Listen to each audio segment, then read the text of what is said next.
My job tonight is to introduce a very special family to all of you.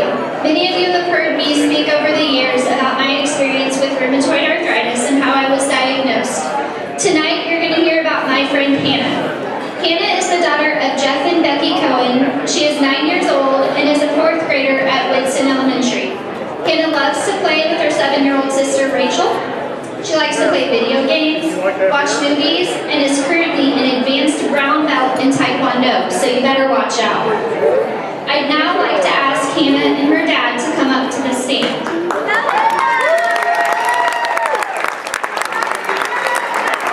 And I also want to let you know that it is just a weird coincidence that the two of us have some sort of superpower together because we both came as Batgirl tonight.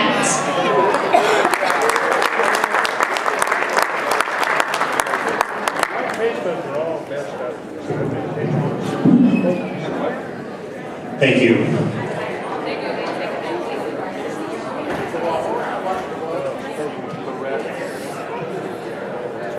This is why we're here. I'm here to talk about what it's like being a parent with a child with arthritis.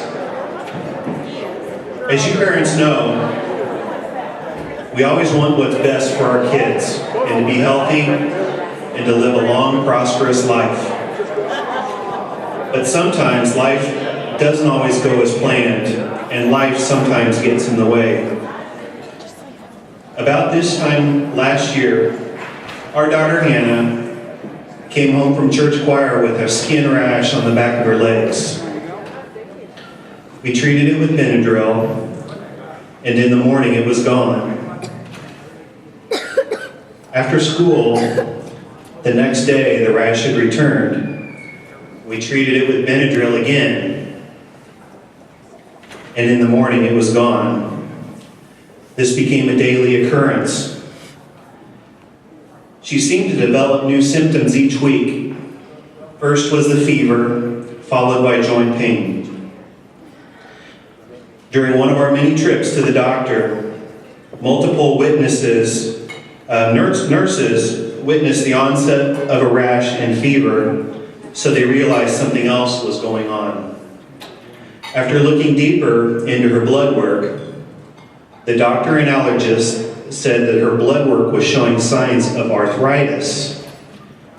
And we thought to ourselves, arthritis in kids? The doctor sent us to the Children's Mercy Hospital Rheumatology Department in Kansas City. That's where Hannah's story began. Her doctor ordered blood work and x-rays of all of Hannah's joints. On Wednesday, October 16th, Hannah was diagnosed with systemic juvenile idiopathic arthritis, or systemic JIA. It's not known exactly what causes JIA in kids. Research indicates that it is an autoimmune disease, as white blood cells can't tell the difference between the body's own healthy cells and germs like bacteria and viruses. In cases of JIA, it attacks healthy tissue and causes inflammation and pain. They sent us home, and Hannah developed a massive rash from head to toe, along with high fever and joint pain. With systemic JIA, high fevers can lead to liver damage. So, 2 days later, we were ordered back to Children's Mercy Hospital, where she stayed for 4 days. They poked, prodded, and gave her large doses of prednisone so her body could get on top of the symptoms. We were given a choice of treatment for Hannah. Either she would get a daily shot or an infusion every 2 weeks to treat her symptoms. We chose the infusion method. She had a severe allergic reaction to the medicine on her second treatment. We learned that it usually takes 2 treatments before we know if that specific treatment is going to work. We were prescribed the daily shot of anakinra to treat her arthritis.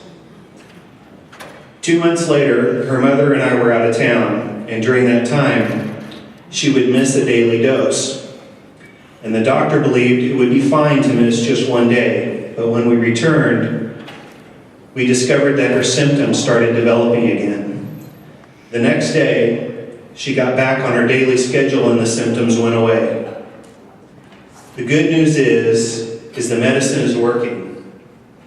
The bad is that she is dependent on it.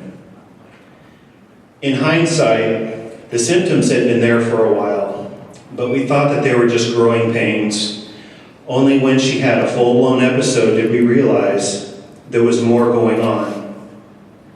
Now that she has been symptom-free for a year, she has become an advanced brown belt in Taekwondo.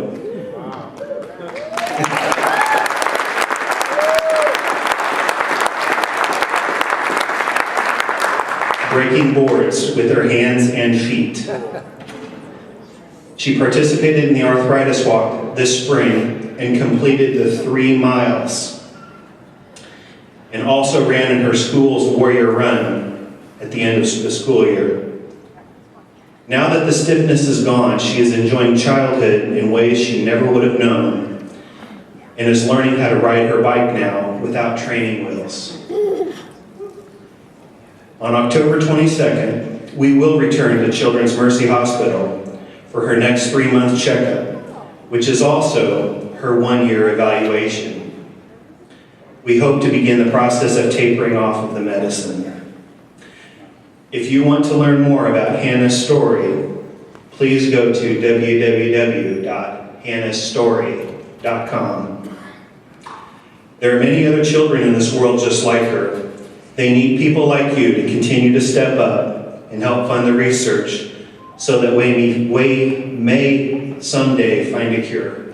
Thank you.